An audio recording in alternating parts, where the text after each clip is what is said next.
안녕하세요. 골든 서퍼 임정멘트입니다. 자, 오늘은 핏불 트레이더라는 별명으로 유명한 마틴 슈워츠의 전설적인 선물 투자 전략을 분석해 보겠습니다. 자, 핏불 트레이더란 핏불처럼 끈기 있고 공격적인 트레이더를 뜻합니다. 그는 단기 매매와 철저한 리스크 관리로 미국 투자 챔피언십에서 놀라운 성과를 기록한 인물입니다. 하지만 놀랍게도 그는 트레이딩을 시작하고 처음 7년 동안 수익을 내지 못했을 뿐만 아니라 직장 생활로 번 돈을 트레이딩으로 다 잃었던 과거가 있습니다.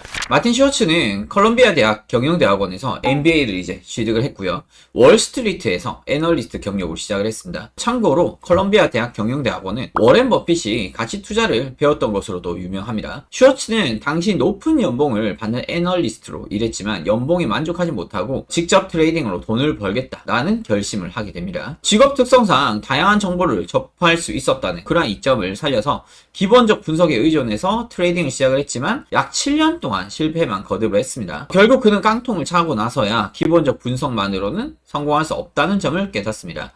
이랬던 그가 US 트레이딩 챔피언십에서 10번 참가해서 9번 우승을 거머쥐고요. 평균 수익률 210%, 최고 수익률 600% 이상 기록하면서 개인 투자자로 첫 해에만 60만 달러, 다음에는 120만 달러를 벌어서 총 2천만 달러의 수익을 낸 전설적인 트레이더가 되었는지 한번 알아보도록 하겠습니다.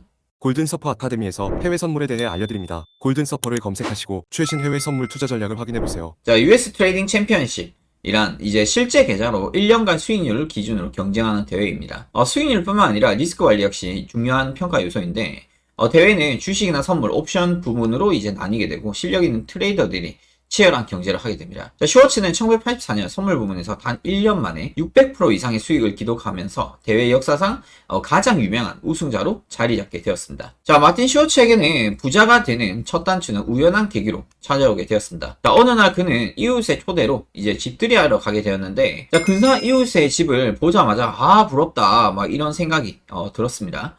당시 이제 고액 연봉을 받으면서 벌이는 이제 이웃보다 좋았지만 마틴 슈워츠는 막상 이런 큰 집을 사지는 못했습니다. 그래서 이제 이웃한테 물었어요. 아니, 어떻게 이런 멋진 집을 구매했습니까? 이 집을 구매하기 위해서 계획을 세웠어요. 당신도 계획만 세우면 가능합니다. 이렇게 말씀을 했대요.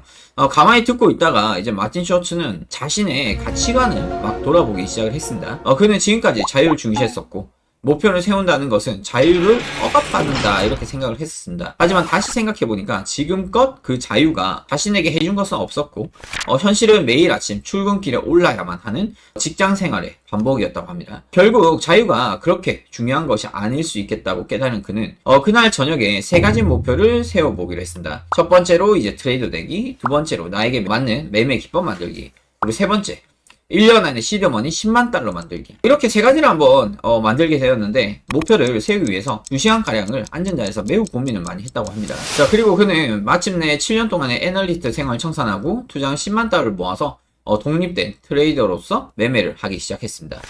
여러분, 저는 이렇게 생각을 합니다. 자유는 생각하기 나름이긴 한데 결국 자유의 특징은 그겁니다. 일단 내가 어디선가에 구속된 삶을 살지 않고 내가 원하는 일상을 만들어가고 내가 원하는 삶을 추구하고 그 추구한 대로 이뤄가는 것, 그게 어떻게 보면 자유로운 삶이 아닐까 생각을 하는데, 그러기 위해서는 말 그대로 경제적인 지원이 또 필요할 수도 있겠죠. 그 경제적인 부분에 대한 해결을 한다면 자유는 생각보다 금방 찾아올 수도 있습니다. 그래서 경제적인 자유를 달성하기 위해서는 구체적인 목표가 정말 필요하고요. 목표를 설정한 다음에 그에 따른 계획과 그리고 순차적인 우선순위를 잡아놓고 한 번씩 실행해 나가시면 좋을 것 같습니다.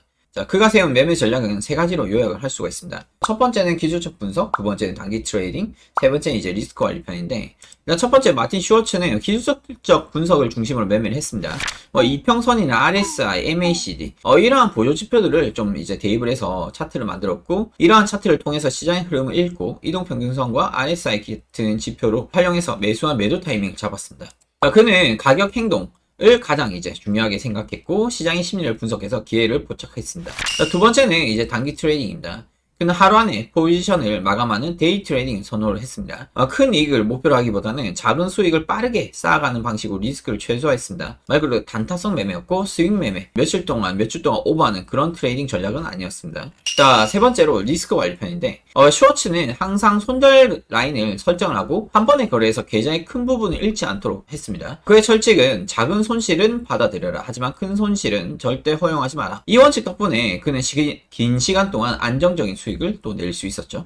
자, 예를 한번 들어보도록 하겠습니다. 그가 세운 매매 전략을 토대로 실전 매매 예시인데, 일단 상황은 이렇습니다. 자, S&P 500 선물 지수가 갑자기 이제 막 가다가 급락을 했습니다. 그러면서 이제 기술적 지지선 근처에 이제 도달을 하게 되었고요. 다른 투자자들은 계속 이제 매도를 하면서 손실을 최소화하려는 심리에 이제 빠지게 되었고요. 시장에 이제 과매도 상태에 진입을 하게 되었습니다. 지금 RSI 지수를 보면 30 언더로 이제 내려갔는데, 기본적으로 이제 RSI 지표를 볼 때는 30 언더에 있을 때는 단기적인 매수세들이 조금 이제 유입이 될 가능성이 높습니다. 마지막 구간 같은 경우에는 S&P가 많이 급락을 했었는데 RSI 거의 25 언더까지도 지금 많이 내려갔었고, 요때 이제 잘 보셔야 되는데, 자, 여기서 이제 슈워츠는 이러한 상황에 즉시 진입을 하지 않고 확실한 매수 신호를 또 기다려요. 무슨 말이냐면 RSI가 떴다 해서 무조건 바로 들어간 게 아닙니다. 일단 좀 기다렸다가 매수 신호가 뜨는 것을 일단 보고 따라붙는 그러한 전략을 좀 펼쳤었거든요. 어떻게 보면 완전 초저점에 매수한 게 아니라 저점을 찍고 올라오는 캔들의 모양을 보고 따라붙는 그런 전략을 펼쳤다. 말 그대로 확인 매매라고 보시면 될 것 같습니다.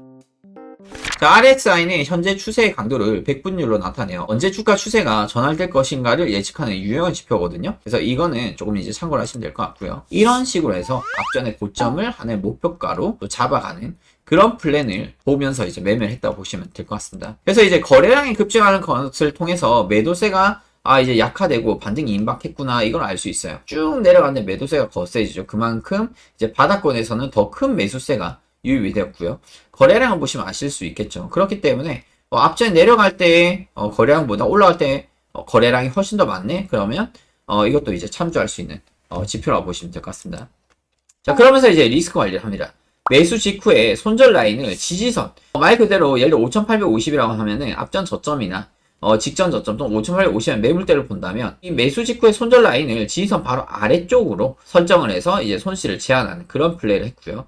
다만 이제 예상과 다르게 바로 올라갈 줄 알았는데 생각보다 횡보가 길어지거나 한 번 더 급락이 또 나오면은 이때는 이제 신속히 손절하는 전략을 또 펼칠 수 있었겠죠. 자, 그래서 여러분 아까도 말씀드렸다시피 청산 같은 경우에는 시장이 단기적으로 크게 급등을 하자 목표 가격을 이제 본인이 설정을 하겠죠. 그러한 목표 가격에 돌고 달했을 때 이제 청산하고요. 슈워츠는 이제 지나치게 욕심을 부리지 않고 철저히 계획된 라인에서 수익을 실현했다, 이렇게 보시면 될 것 같습니다. 자, 그래서 이제 시장이 크게 반등을 하면서 수익을 크게 거둘 수 있었고, 인내심을 가지면서 신호를 기다린 덕분에 공포 상태에서 매도하거나 조급하게 매수하지 않고 정확한 타이밍에 진입할 수 있었다, 이렇게 보시면 될 것 같습니다. 정말 집중력도 정말 대단했던 것 같고, 일단은 본인만의 매매 기준이 있었겠죠. 어디쯤에 오면 매수하겠다, 매도하겠다, 어떤 신호가 오면 따라 붙겠다, 이런 것들이 있었고, 언제쯤에 팔겠다 또는 어디 시점에서 손절하겠다, 이런 기준이 명확히 있었기 때문에 기다리는 매매를 할 수 있었고, 결국에는 정확한 타이밍에 진입을 해서 또 수익을 낼 수 있었겠죠. 자, 그렇다면 이제 마틴 슈워츠의 성공 비결에 대해서 한번 알아볼 건데, 첫 번째로 시장 심리 이해, 두 번째로 철저한 준비, 세 번째는 이제 멘탈 관리인데, 저는 멘탈 관리가 제일 되게 중요하다 좀 보는데, 우선 한번 보도록 할게요. 일단 시장 심리 이해, 그는 시장 참가자들의 심리를 이해하고 이를 역이용했습니다. 예를 들어서 과매도 상태에서 반등 신호가 나타나면은 다른 투자자들이 겁에 질려 매도할 때 오히려 과감히 매수를 따라 붙었습니다. 철저한 준비, 매일 아침 그는 자신의 트레이딩 계획을 세웠고요. 진입 가격, 목표 가격, 손절 가격을 미리 정하고 시장에 진입을 했습니다. 이러한 준비 덕분에 그는 시장 변동에 절대 휘둘리지 않았고요.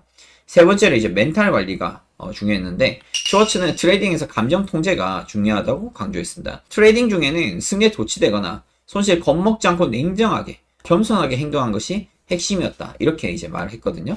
자, 그래서 슈워츠는 자신의 경험을 담은 책 핏볼을 통해서 멘탈 관리와 리스크 관리가 성공적인 트레이딩의 핵심이라고 강조했습니다. 그는 대단한 기술보다 감정을 통제하는 것이 더 중요하다, 이러한 메시지를 남길 수 있었고요. 그리고 아까 전에 제가 말씀드렸는데 멘탈 관리가 되게 중요하다는 게 뭐냐면, 아무리 내가 좋은 매매 기법과 좋은 차트와 매매 기준과 원칙을 다 갖고 있다 하더라도 이를 지키지 않으면 말짱꽝이에요. 이걸 지키기 위해서는 결국 내 자신과의 싸움, 멘탈 관리에서 이길 수 있어야 됩니다. 우리가 아무리 연습하고 공부하고 뭐 하더라도 집중을 안 하면은 어떻게 하겠어요? 정답을 놓칠 수가 있겠죠. 자, 그렇기 때문에 그만큼 이제 멘탈 관리가 정말 중요하고요. 멘탈 관리가 잘 되지 않는다면은 일단 키보드에서 손을 떼고 매매를 잠깐 쉬었다가 실전 매매를 다시 시작하는 게 좋습니다. 매매가 잘 안 풀릴 때 같은 경우에 계속 무리하게 연속적으로 계속 대응을 하다 보면은 오히려 진입이나 손절 청산도 감정에 휘말리게 되고요.